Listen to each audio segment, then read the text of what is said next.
My happy marriage didn't last long. We were married for 2 years, and I still had strong feelings for my husband. I spent every day focusing on him, trying to stay attractive and take care of myself. But then I discovered that my husband was cheating on me. The woman he was seeing was very important to him. I decided I wanted a divorce. One afternoon, I thought my husband John was at work, but he unexpectedly came home with his lover. He had divorce papers with him. His lover, who had a blank expression, was there too. I guessed that this trip he was talking about was the honeymoon we never had. We only went on that trip because I got an unexpected bonus, and John suggested we go. We decided to go at the last minute, and I ended up paying for it. John told me that his ex-girlfriend and current lover contacted him during our honeymoon, and that's when he realized he still loved her. I was shocked and said, "What are you talking about? We were on our honeymoon. This doesn't make sense now." John replied, "I love her. She needs me too. We only just realized how we feel about each other. I do care about you, but she's the one I really love. You need to understand." I asked, how am I supposed to understand?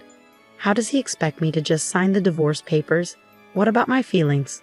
John sighed and said, "You'll find someone better. You probably don't want to stay in this house anyway.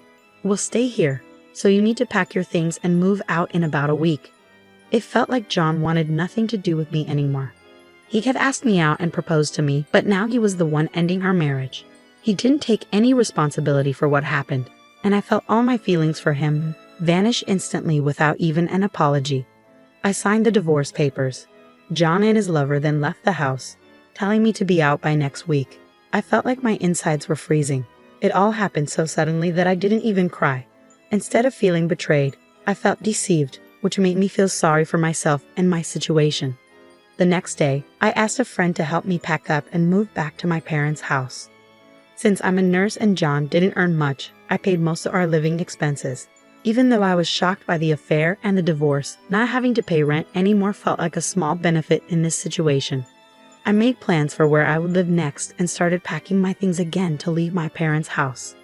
Kathy, John's ex, came to my mom's house. It was raining outside, so I let her in. My mom looked at me with sympathy. I wondered, what could my ex-husband want now? He said, "I'm not the love of his life." I wondered if John was here to ask me to come back or if he wanted money. I felt bad for assuming, but given how much he spent and complained about money while we were married, it made sense to think that might be the reason. Maybe he left something behind. I decided to go to the living room to hear what he wanted. "What do you want?" my father asked angrily, but John remained calm as he replied, "I'd like to talk to your daughter." It took a lot of nerve for him to stay so calm. "What do you want?" "I'm busy," I said. When I opened the door, I was stunned to see John's lover, or rather his new wife, sitting next to him as if she had every right to be there. "Why is she here? This is my parents' house. What are you thinking?" I asked. No one should bring their new partner to the house where their ex grew up, and it felt incredibly insulting. "Calm down," John says, and his attitude just makes me more disgusted. The woman with him remains silent again. "Can't you just get this over with quickly?" I asked, probably sounding more irritated than I intended. John looks serious. "This is important. We haven't talked about dividing our things yet.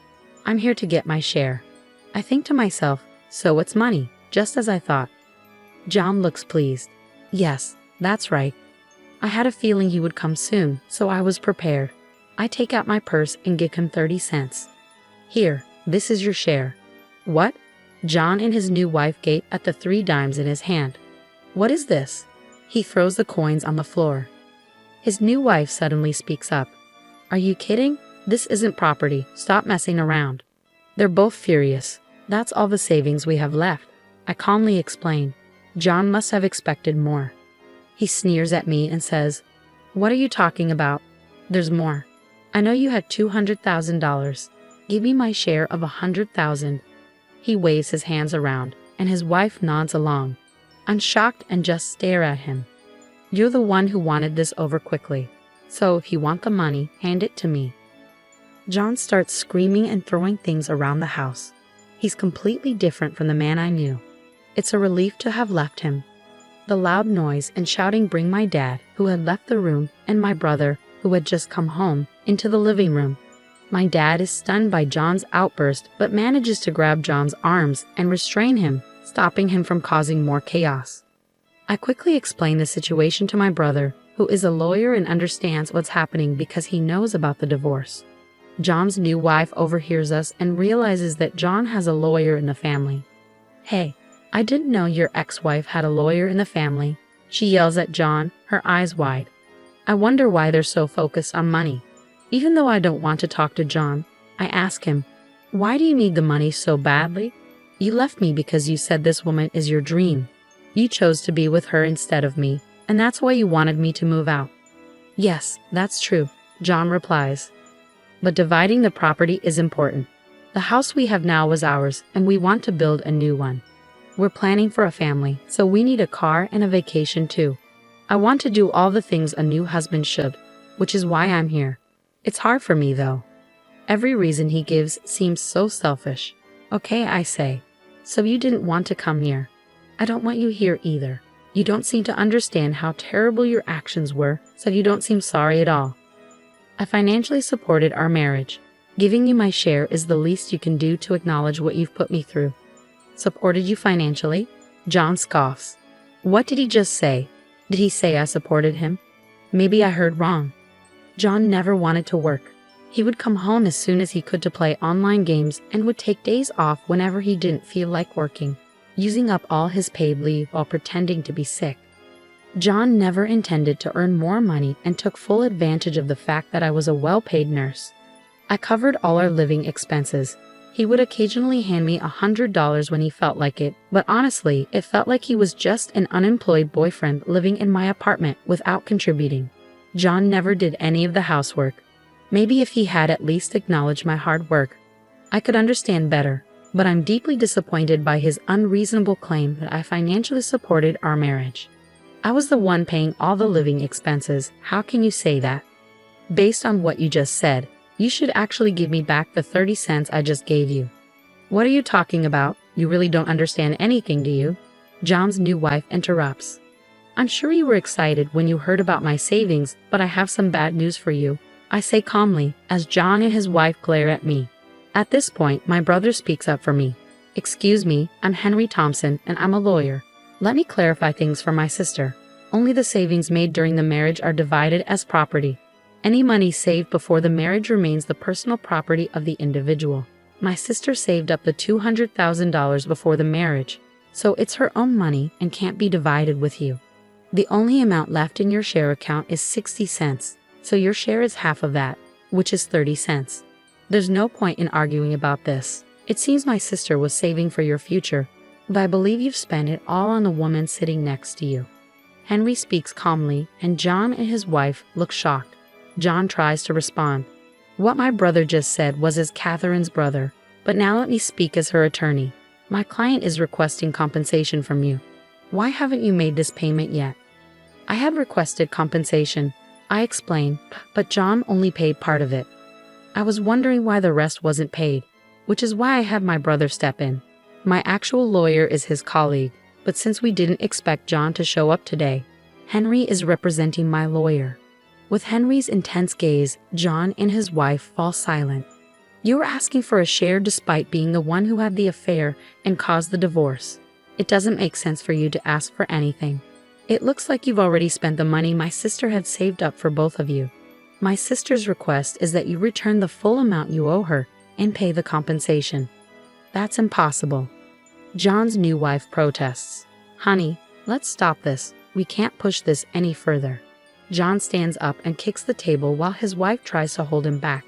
When Henry mentions going to court, John seems to give up and starts speaking the truth. John admits, after the divorce, I lost my job, and since my wife is unemployed too, we started borrowing money. Now we're in so much debt that we can't pay the compensation. When we were trying to find a way to earn money, we remembered your savings and thought you might give us half if we talked about dividing the property. I'm stunned and speechless as they completely change their attitude and beg for my help. My brother, standing next to me, shakes his head to signal that I shouldn't listen to them. I have no sympathy for their situation and tell them they still need to pay back the compensation and my savings. I then ask my brother and father to show them out. The last few hours have felt like a storm. My mom returns to the room with a sigh of relief and starts cleaning up. My dad, furious, says what a terrible man John is and helps her. My brother rubs my back and says, "You did nothing wrong. What you did today and the divorce were both right. You should be confident." He adds that we need to ensure they pay the compensation and immediately calls his colleague. "All of us at the law firm are on your side," he says. I'm exhausted. I say, "Mom, you did an amazing job. How about we all go out for steak tonight to lift our spirits?" I collapse into my mom's arms and hug her. My dad and brother agree to the plan, so we have a wonderful dinner together that night.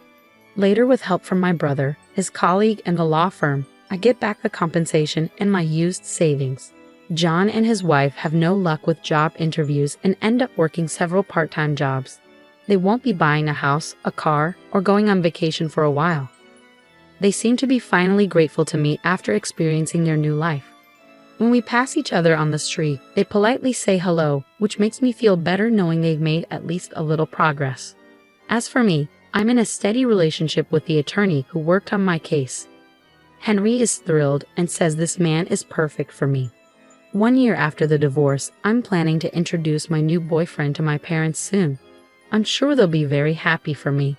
I feel this way because when my ex-husband talked about his love of his life, I didn't really understand it. But now, I believe this new man might just be the love of my life.